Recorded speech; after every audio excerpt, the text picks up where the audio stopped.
Olá, comunidade acontecendo aqui.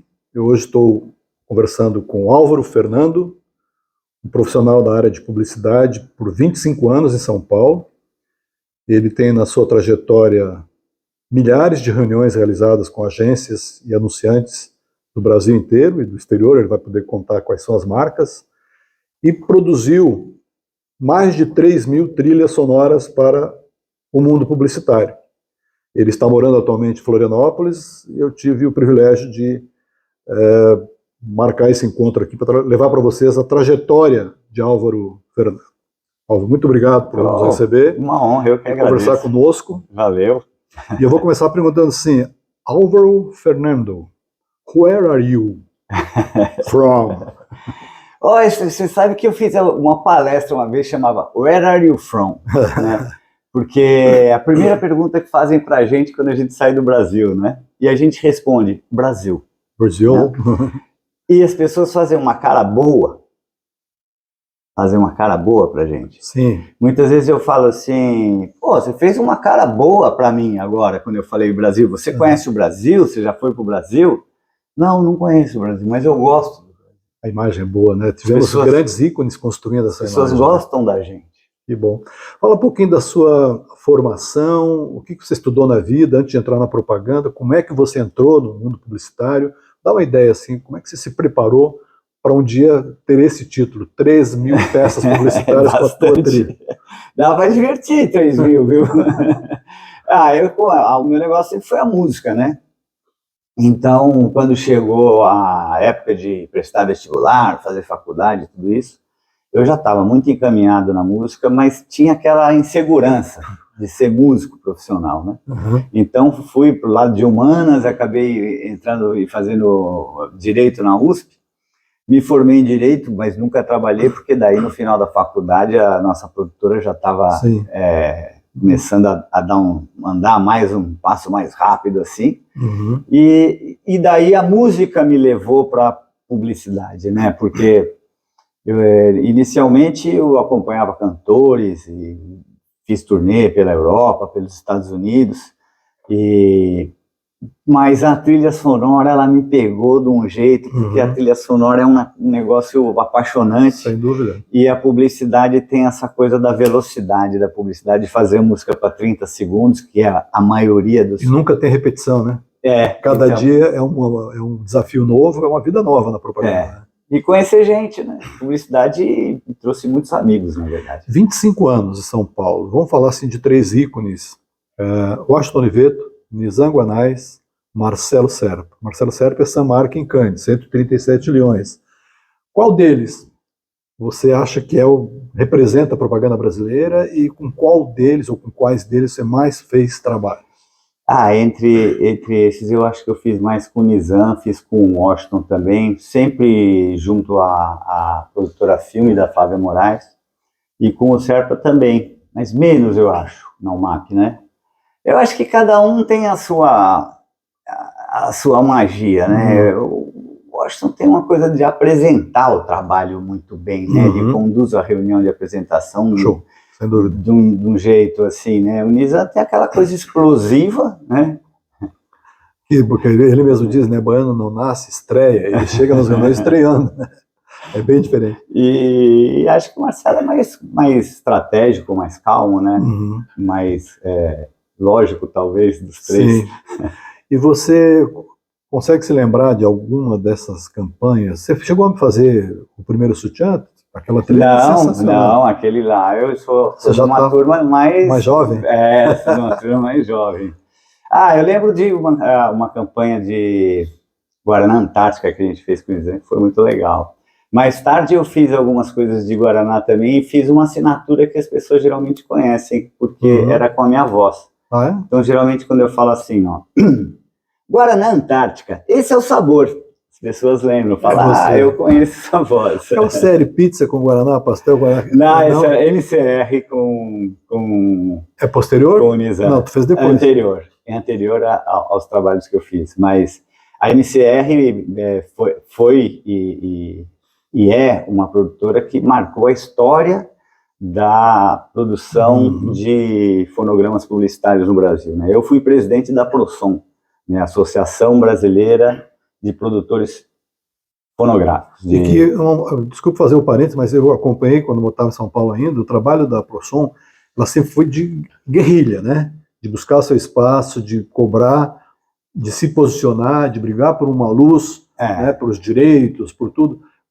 Como é que foi a tua gestão? O que você ressalta daquela época? A valorização, né? Naquela época a gente tinha lutas que hoje parece que a gente está falando da era Flintstone, né? Porque a gente, se a gente puder falar sobre isso, eu vou responder a sua pergunta. Na época a gente batalhava por uma questão que era os nossos prazos, né? Porque quando você vende um fonograma publicitário, a obra feita sobre encomenda, ela é vendida por um prazo.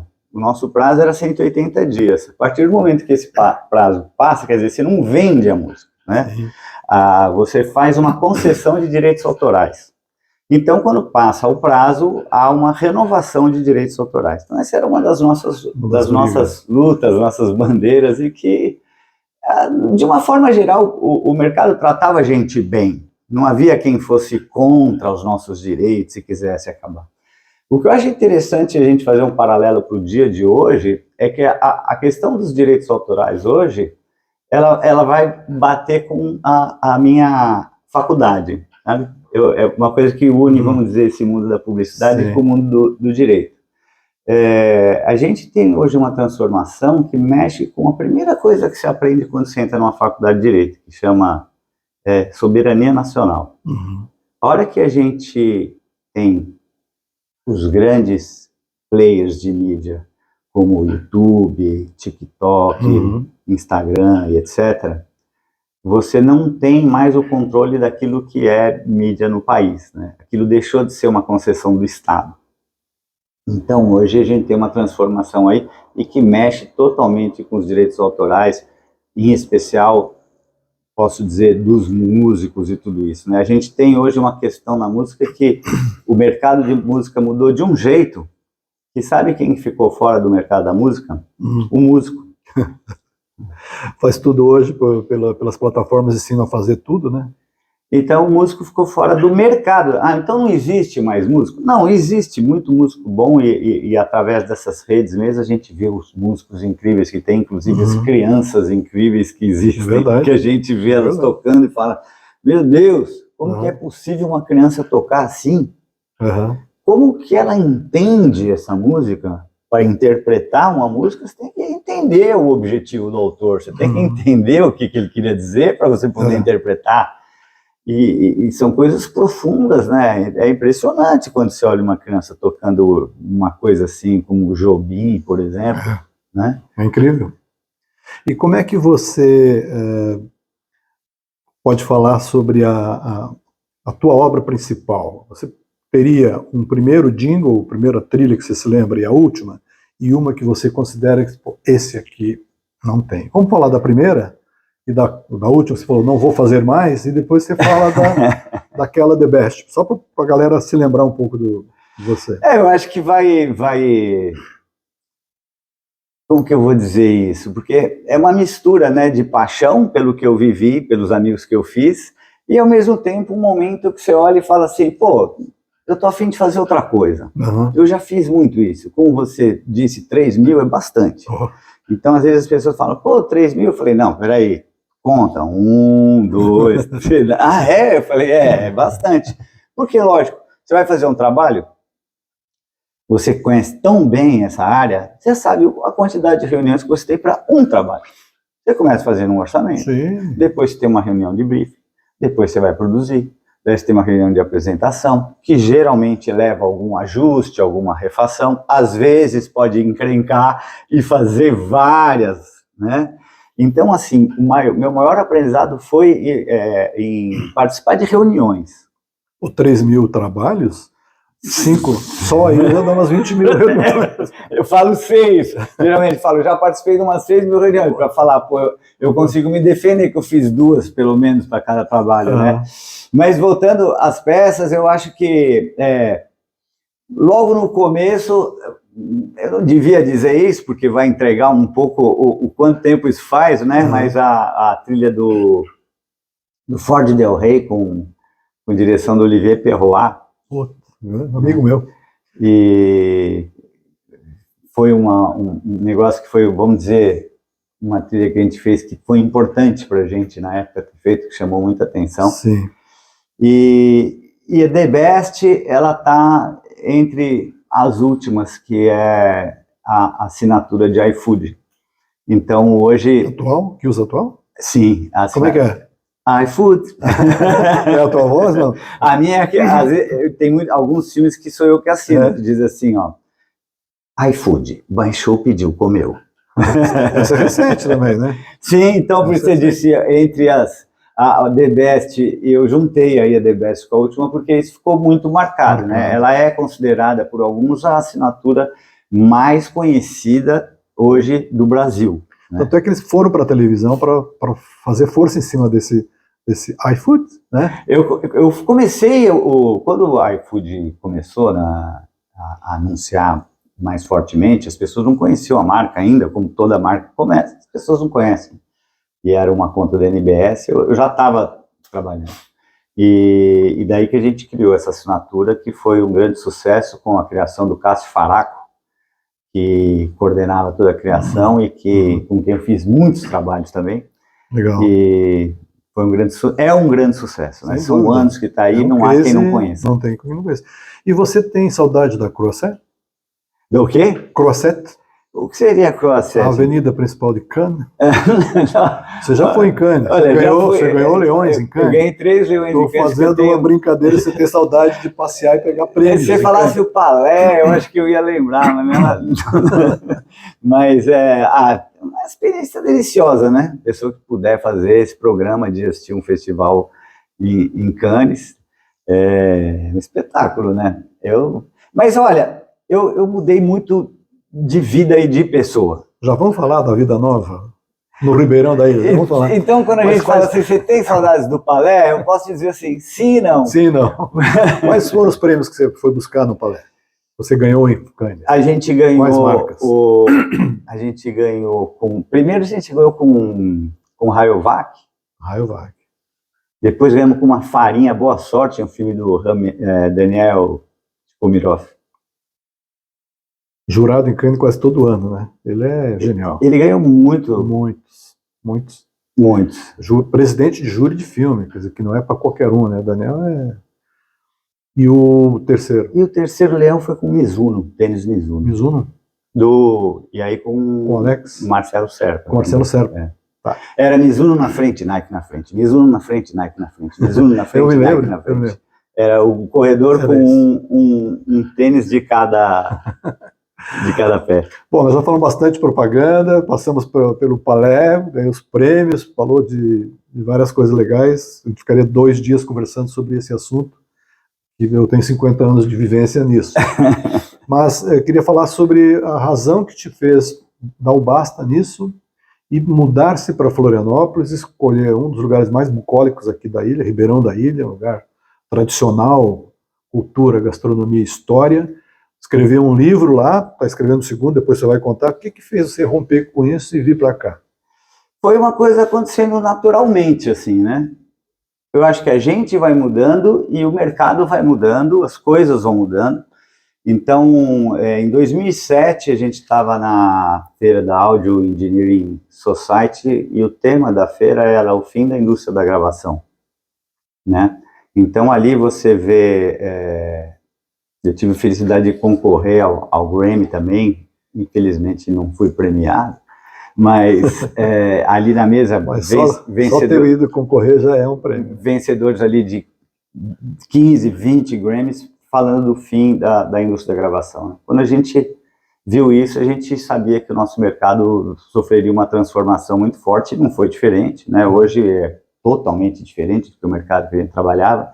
Então, o nosso estúdio ele já foi se transformando de um lugar de gente, um lugar de bagunça, porque para trabalhar em estúdio de som, como era o nosso estúdio, a pessoa tem que gostar de bagunça, né? Porque você não vai ter nenhum compromisso que você vai marcar, porque você não sabe o que vai te acontecer. Você não tem fim de semana, é indiferente para você. Ninguém vai falar, mas amanhã é sábado.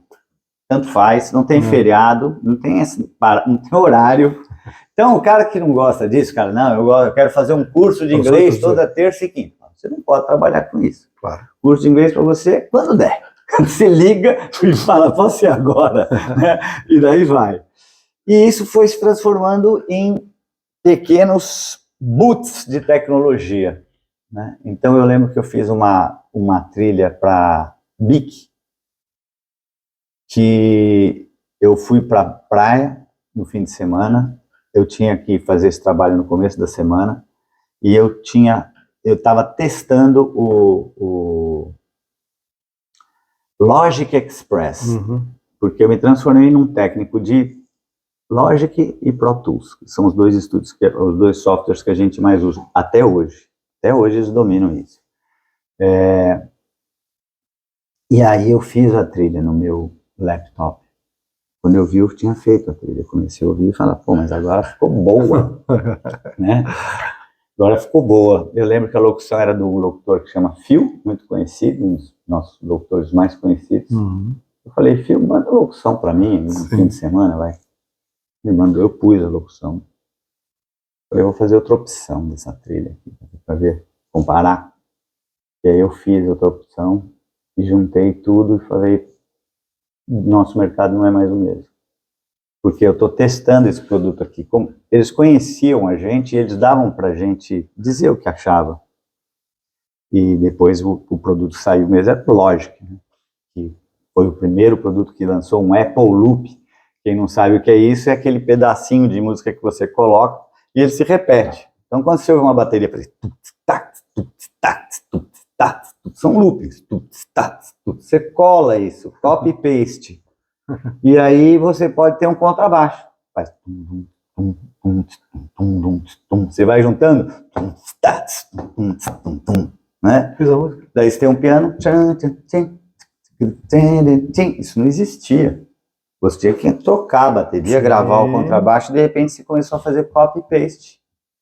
E daí você fazia as modulações também. E aí não tem direitos autorais, não tem plágio, não tem 7 notas aí para diferenciar um do outro? Hoje é uma bagunça? Como é que é isso? Não tem. Aí você tocou num negócio interessante, que é a questão das 7 notas. As 7 notas é um mito. Olha que coisa louca. É um mito. Então, mas teve muita briga no tribunal baseada nelas, né? Não. Não? Na verdade, não. Derrubadas? É porque se você for parar e pensar, mas espera aí, 7 notas, porque se você for procurar na legislação, não existe. Mas é uma coisa que foi falando e virou verdade. Então, quando as pessoas vêm, eu me especializei em direitos autorais no 5º ano da faculdade. E foi muito útil para mim, em especial quando fui presidente da Prosom, que tinha muitas questões que eles iam procurar o presidente da Prosom para mostrar. E se você pensar, 7 notas é muito, né? Por exemplo, parabéns a você. Tem 6. Não plagiei, então. Se eu mudar a próxima nota, tudo bem. Imagina, você pode tocar todas as melodias dos Beatles. Com 7 notas, você vai lá e canta Hey Jude. Só foi 2. Lalilula, 6. Aí eu mudo, não copiei. Então, aí foi virando verdade, ficou verdade do negócio de 7 notas. O que você tem o plágio o que é, por isso que é difícil a discussão, é a intenção, né? Então é lógico, se tem uma música que fala assim, segura o tchan, a mão tchan, segura o tchan, tchan, e eu faço tchan, tchan, segura, tchan, tchan, tchan, você fala, não, isso aqui, é isso aqui. Não é nem plágio, é chupado. Então, aí é que vem a coisa. Mas eu me perdi que a gente estava falando e entrou na 7 notas. A escolha de Ribeirão para escrever teu livro, rompeu com São Paulo, aquela megalópole, 12 milhões de paulistanos na Paulista, você está num lugar que vivem 2.000 pessoas. O que aconteceu? Eu resolvi escrever um livro contando a minha trajetória e falando da habilidade mais importante de um compositor de trilhas sonoras. E eu gosto de me chamar do que eu era, quando eu falo, mas o que você era? Você era um artista? O músico fala, não, eu era dono de um estúdio de som. Isso que eu era. Mas pô, eu falei, não, um artista, sabe quem que é um artista? O Gilberto Gil é um artista. O Hermeto Pascoal é um artista. Pô, mas você fez a trilha do iFood. Eu tenho amigos que fazem publicidade e falam, eu sou artista. Eu falo, você não é artista, você é publicitário. Não, mas eu fiz a música, ó, isso é uma obra feita sobre encomenda. mas não pense que isso é menos. Não fique chateado, Claro. não fale, pô, eu sou artista. Como se você não for um artista, Vai morrer. vai te diminuir, que você vai ser pior, você não é pior. É. E a habilidade mais importante é a habilidade de fazer isso que nós estamos fazendo. Para fazer trilha sonora, é isso que importa. Sim. É lógico que você vai ter no seu estúdio os melhores músicos do Brasil, além de você, para tocar. Porque você vai chamar o músico que você quiser tocar com você. Você vai fazer anúncio para os maiores anunciantes do Brasil, você vai ter um budget para chamar os músicos bons. Sem dúvida. O que você precisa fazer? Entender o que a pessoa quer. Conversar com os seus músicos para falar para eles aquilo que você entendeu. E depois que você pegar isso aqui no baixo, que você vai lá levar para a pessoa que falou um negócio para você, falou que queria uma música alegre, emocionante, empolgante, que são palavras que não querem dizer muita coisa, a hora que você vai levar para ela, você tem que ter também uma forma de apresentar que ela se apaixone, porque não, se ela criou uma música na cabeça dela, ela não vai ser a que você vai levar. Sem dúvida. Você vai levar, ela vai falar, pô, mas não era assim. Então, uma coisa importante é que você, numa reunião de briefing, e tá aí você que trabalha com briefing de obra feita sobre encomenda, um conselho que eu posso te dar é o seguinte: não converse muito sobre o briefing a ponto que o seu cliente possa criar na cabeça dele. Então, assim, você tem que explorar o que ele quer, mas se você começar a descrever, por exemplo, falar assim, eu vou fazer uma coisa que vai ter a ver com Beatles, já que a gente falou Beatles, mas eu quero que tenha uma batida meio Olodum, você já começa a criar, né? E daí eu vou botar um coro meio africano, daí você já está ouvindo o troço. Já definiu. A hora que eu trago, você fala, não foi isso que você falou. No teu livro, você usa uma frase que é a seguinte: as pessoas quando encomendam porque não sabem fazer, mas depois enche o saco no processo. Como é que os teus 3.000 teve muito disso? Lógico, só teve isso. Por isso que a gente acabou embocando nisso, né? Como é que você faz, qual é o paralelo que você faz da tua vivência na publicidade e agora a tua vivência como escritor? Quais são as semelhanças e diferenças nesses dois universos? Olha, eu estou curtindo muito essa coisa do escritor, porque a gente entra numa coisa mais do conhecimento e a gente vai ficando mais velho e vai se apegando a isso, né? Outra coisa importante é que tem a questão dos valores. Então, a parte toda da publicidade foi uma parte muito divertida, de muita criação e muita diversão. O que a gente oferecia o tempo todo era frescor. O que o cara quer? O cara quer um negócio novo. Sem dúvida. Não interessa se a trilha vai ser desse tipo, mas quando você olha para ela, você tem que sentir uma coisa efervescente, uma coisa vibrante, não pode ser xoxa. A palavra era revolucionário. Revolucionário. Mas aí teve um que respondeu para você, está no livro isso, que ele respondeu, revolucionário? Serginho Salles, da Vetor Zero. Revolucionário, vamos fazer o Che Guevara com uma bandeira no morro, né? Mas, olha, são tantos assuntos que eu vou falando e vou ficando empolgado com eles aqui, porque eu estava querendo misturar o Ribeirão da Ilha com o Rio Tavares, responder essa pergunta, dizer sobre a questão do conteúdo e dizer sobre uma coisa importante que eu acho que foi o que marcou, foi a coisa mais, o tempero mais importante do meu estúdio, que foi a sinceridade, a honestidade, a transparência. E hoje a gente sempre teve um discurso muito do truque, do atalho, da manobra, e isso é um caminho muito mais difícil de ser perseguido e muito menos rentável. A honestidade, ela traz muito mais rentabilidade do que a desonestidade. Sem dúvida. A gente fica ouvindo os casos de desonestidade, mas e os casos de honestidade a gente não conta, né? Porque parece que eles ficam paralelos, não tem tanta graça, né? Verdade. Você, além de estar escrevendo, você também se preparou para ser um palestrante. Sim. Você tem feito palestras aqui em Florianópolis para a Fiesc, que é a indústria, a Federação das Indústrias, e para a OAB. São dois universos bem diferentes e muito desafiadores. Quando você prepara uma palestra, você faz a mesma para todo mundo? Federação de Indústria é uma? Você customiza as suas palestras? Dá uma ideia como é que você entrega as suas palestras? Esse lance, ele virou o meu caminho principal, as palestras. Ele é a minha principal atividade hoje, é o que eu faço. Eu já fiz palestras em todas as regiões do Brasil, para grandes empresas, e continuo fazendo. E hoje eu sou um apaixonado por isso, porque eu virei um nômade, um viajador, né? A palestra, eu comecei fazendo palestra sobre comunicação entre pessoas, falando exatamente sobre essa questão, que se opõe, né, o meu livro chama Comunicação e Persuasão, o Poder do Diálogo. É um livro que se opõe a toda técnica de manipulação, influência, gatilhos mentais, como você faz para controlar o outro, para receber o sim. É um livro que se opõe a tudo isso e diz o seguinte, cara, aprende a ser sincero com os outros, a conquistar os outros, a trabalhar direito, a falar o que você pensa, a não falar uma coisa e fazer outra, e você vai ver o quanto que isso vai impulsionar a tua carreira. Sem dúvida, perpetuar, né? Esse é um cavalo poderosíssimo, muito mais poderoso do que falar um negócio que você acha que daí o outro vai pensar, e daí você usa os 6 gatilhos mentais e tal. Isso daí não vai... Tá cheio na internet disso. Dizer que é a última vaga, e não sei o quê. Às vezes você está lá querendo fazer um curso, daí última vaga, você fala, pô, mas é um curso digital, por que tem vaga, né? Deveria ter. Então, essas palestras, elas são customizadas, mas elas têm uma pegada principal. Né? A partir do momento que você faz uma palestra para uma empresa, ela gosta... É motivacional isso? Ou inspiracional? Olha, no começo, quando falavam que era motivacional, eu me sentia assim, como se eu fosse falar para as pessoas se abraçarem e cantarem junto. Mas hoje eu falo assim, olha, eu faço palestra motivacional.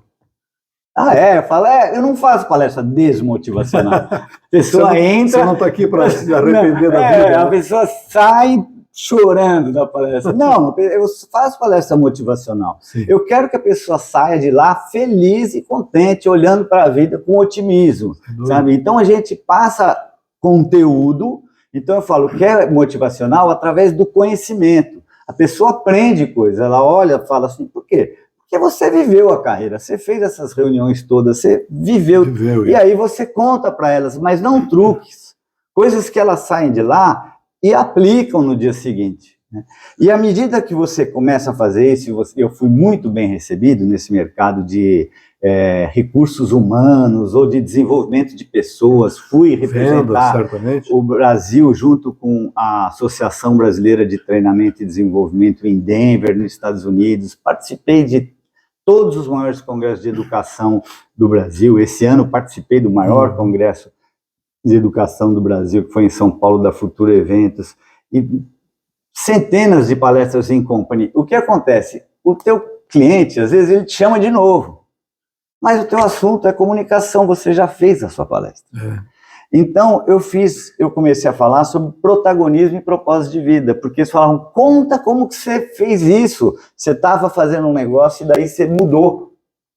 Então, hoje, eu tenho esses 2 pilares importantes, que é falar sobre comunicação entre pessoas, que é a habilidade mais importante do profissional contemporâneo, e do outro lado, sobre pegar a rédea da vida nas mãos, ou o leme do barco na mão, seguir o seu caminho, saber qual é a sua trajetória. É isso aí. O segundo livro, ele é um contraponto do primeiro ou ele é uma sequência do primeiro? Ele é uma sequência do primeiro. A comunicação é a coisa mais importante para você conseguir fazer qualquer atividade. Imagina que você tenha um companheiro que ele é super pontual, super técnico, extremamente preparado, mas você não consegue se comunicar, ele não entende o que você fala para ele, ele confunde, depois ele te fala um negócio, você acha que é uma coisa, é outra. Não dá. O contrário, o cara não é tão bom e tal, mas, porra, você se entende. Então, isso é o mais importante. E o segundo, que é uma coisa que com essa transformação toda que a gente está vivendo é muito importante, e aí, cara? O que você quer fazer da tua vida? Tá? O que você precisa para ser feliz? E quando que isso vai acontecer? E aí eu trago algumas dicas, vamos dizer assim, objetivas. Dê algumas aqui para nós, para a nossa audiência. Por exemplo, quando a gente faz publicidade, a gente faz pesquisa. Então a gente vai para a rua, pode ser um comercial de Coca-Cola, de Guaraná, de automóvel, de banco, de cerveja. Você vai para a rua e fala assim, sabão em pó, o que você quer? A dona de casa fala assim, o que eu quero é ser bonita. Eu queria ser bonita, como diz um amigo meu. Quis nascer bonito, mas não deu. Não deu certo. Ah, você quer ser bonita? Legal. Então, vamos criar a campanha. Daí a gente pega um sabão em pó e fala, se você comprar esse sabão em pó aqui, você vai ficar bonita. É isso que a publicidade faz. E o que a gente vê que vem na pesquisa? A pessoa quer ser rica, bonita, descolada, bem informada e cheia de namorados ou de namoradas. Né? É isso. E aí, as propagandas, as campanhas giram sempre em torno disso. Da sedução, né? É isso aí. Aí a gente chama isso de aspiracional. Beleza? Sim. Aí faz de conta que o meu aspiracional, Álvaro, é ser bonito. E aí eu começo a comprar uns cremes, uns shampoos. Eu vou fazer uma pergunta que você não precisa responder. Você acha que eu vou melhorar? Não responda. Tá ótimo. Tá ótimo. Então, eu pergunto assim, eu queria ser bonito pra caramba. Eu pergunto nas palestras assim, fala o nome de um cara bonito. As mulheres adoram o Cauã Raymond. Sim. Ele é sempre Cauã Raymond. É o galô. Eu falo, imagina que você está vendo uma foto do Cauã Raymond. Você está lá olhando, imagine isso aí. Daí a gente tira a foto do Cauã Raymond, põe uma foto minha. E você continua olhando. O que a gente vai observar? Um momento de desmotivação. Um entristecimento. Né?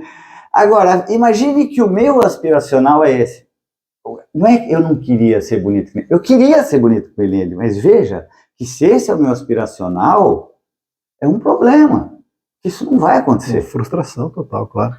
Então, as pessoas acabam pegando isso e eu falo assim, agora eu posso ser um cara saudável. Isso é importante para mim. Porque para você também, se eu te desse para você escolher só um, o que você quer ser? Bonito, doente ou saudável, meia boca? O que você vai escolher? Todo mundo vai escolher saudável, meia boca. Então veja que você está vacilando no seu aspiracional. É isso aí. Então é nesse sentido que vem as dicas. Seu livro sai quando? Sai segundo trimestre. Já? 2020. Tá pronto, quase pronto. Eu escrevi o primeiro livro no Ribeirão da Ilha, muitíssimo influenciado pelo ambiente catarinense, pela cultura catarinense. Tem até um bate-papo com o Guga, que foi muito gentil. Legal. Em me receber e fazer um bate-papo e me ensinou uma coisa maravilhosa, que ele fala, para com esse negócio de aprender com erro. Uhum. É claro que você erra, você aprende, você bate a cabeça ali, a próxima vez você abaixa. Mas a gente aprende mesmo quando a gente acerta. Sim. Você falou, quando eu fui campeão mundial, o primeiro Grand Slam que eu ganhei, foi Roland Garros, ele falou, eu aprendi a ganhar. Então isso é uma coisa muito legal. Sim. Aprender acertando. Vamos acertar, né? A gente vai errando e vai aprendendo, que tem essa cultura do erro hoje. Não é legal. O pessoal do digital atualmente fala assim, vamos errar rápido. Mas é porque o digital, sabe? Você vai errar. Então erra rápido para deslanchar logo. O digital faz um negócio que é o seguinte, né? Ele coloca um anúncio azul, um vermelho, amarelo, verde, e daí ele descobre que o azul foi mais sucesso. Eu não chamo isso de erro. Daí fala, vamos errar rápido, porque errar é isso, é descobrir o caminho. E daí as pessoas começam a fazer paralelo, e não, tem aqui, o cara errou, mas que bom. Opa! Alguma coisa tem. Bom, você entrega o livro no primeiro trimestre. Isso. E continua em Florianópolis? Tua vida em 24 para diante, como é que é? Continuo, eu estou muito apaixonado aqui pela cidade, lógico, eu frequento aqui mais de 30 anos que eu frequento Florianópolis, tenho muitos amigos aqui, conheço bem a ilha por um paulista, né? Lógico. Paulista ou paulistano? Paulistano, da cidade de São Paulo. E escrevi o primeiro livro no Ribeirão da Ilha, agora estou escrevendo no Rio Tavares. A minha casa é dentro da Restinga, o chão em volta da minha casa é de areia, eu estou na duna. Que bom. Então, entre a minha casa e o mar, só tem umas árvores, você passa na trilha e chega ali. Então, uma energia deliciosa. Eu encontrei essa casa, me apaixonei, estou ali feliz da vida. E não pretendo sair daqui tão cedo. O metrô mais próximo é 800 quilômetros. Exatamente. E agora o aeroporto é perto. Sim. Porque a vida de palestrante é uma vida nômade, né? Então você tem que gostar de aeroporto. Eu falo, às vezes as pessoas se empolgam, eu quero ser palestrante. Eu falo, pô, seja bem-vindo, é uma carreira muito interessante. Muito você conhece muita gente de todas as áreas, você aprende muito conversando com as pessoas e vai utilizando aquilo que você aprende no agronegócio, você acaba utilizando para conversar com uma escola, isso você vai conversar com uma indústria farmacêutica, porque a gente está meio que junto. Essa coisa, por exemplo, do protagonismo é muito importante hoje para as organizações, porque as pessoas têm que tomar decisão rapidamente, e para fazer isso, elas têm que ter preparo para agir dentro do âmbito de conhecimento dela, mas ela também tem que correr risco. As organizações, elas estão à procura de pessoas que vão tomar decisão e não vão sempre se certificar com a liderança se é aquilo que ela deve fazer, que seria meio que dividir a responsabilidade. Então você diz para mim, vai ali e compra um açúcar da marca X. Eu chego ali, não tem da marca X, eu volto, não tem. Eles falam, você não trouxe nenhum? Nenhum outro? Não, você falou marca X, daí eu vim te perguntar se não tem a X, já anotei aqui os que tem. Ah, cara, tinha que ter escolhido. Solução, né? Mas eu não vou correr o risco. Porque de repente eu trago, você fala, você é louco, esse é o pior açúcar que tem. Mas tem que correr. Então é esse que é a questão. O livro trata sobre isso. Legal. Sobre essa ideia de que você tem o seu âmbito de conhecimento, não é você ser um cara que vai tomar decisões sobre coisas que você não tem a menor noção, mas que você chega no limite desse conhecimento o tempo todo e toma decisões que estão na borda, vamos dizer, do seu conhecimento. Muito bom. Tô louco para ver seu livro, hein? Eu estou lendo o livro primeiro dele. O segundo, estou na fila. Vai ser divertido. Álvaro, muito obrigado aí pelo seu tempo. Eu que agradeço. Eu vou deixar 30 segundos, que é o tempo de um comercial, para você dar uma mensagem para a nossa comunidade, por favor. Queria dizer que estou muito honrado de estar aqui conversando com vocês. Agradecer a forma que eu fui recebido aqui em Florianópolis e dizer que a vida da gente ela é feita de pessoas. Não tem nada mais importante que isso. O que interessa mesmo são as nossas relações. Então, seja lá onde você estiver, a pessoa mais importante que existe para você é a pessoa que está do seu lado. E hoje eu estou aqui com uma pessoa muito importante do meu lado, estou muito feliz por isso. Imagina. Até a próxima. Gentilíssimo, né? Vocês perceberam? Muito gentil, obrigado pela consideração em me receber e compartilhar essa história que se a gente tivesse tempo de ter um dia conversando, certamente vamos conversar sobre muitas coisas comuns da nossa vida. Pessoal, espero que vocês tenham gostado, acho que sim, porque quem ficou assistindo até o final porque gostou, e até a próxima entrevista.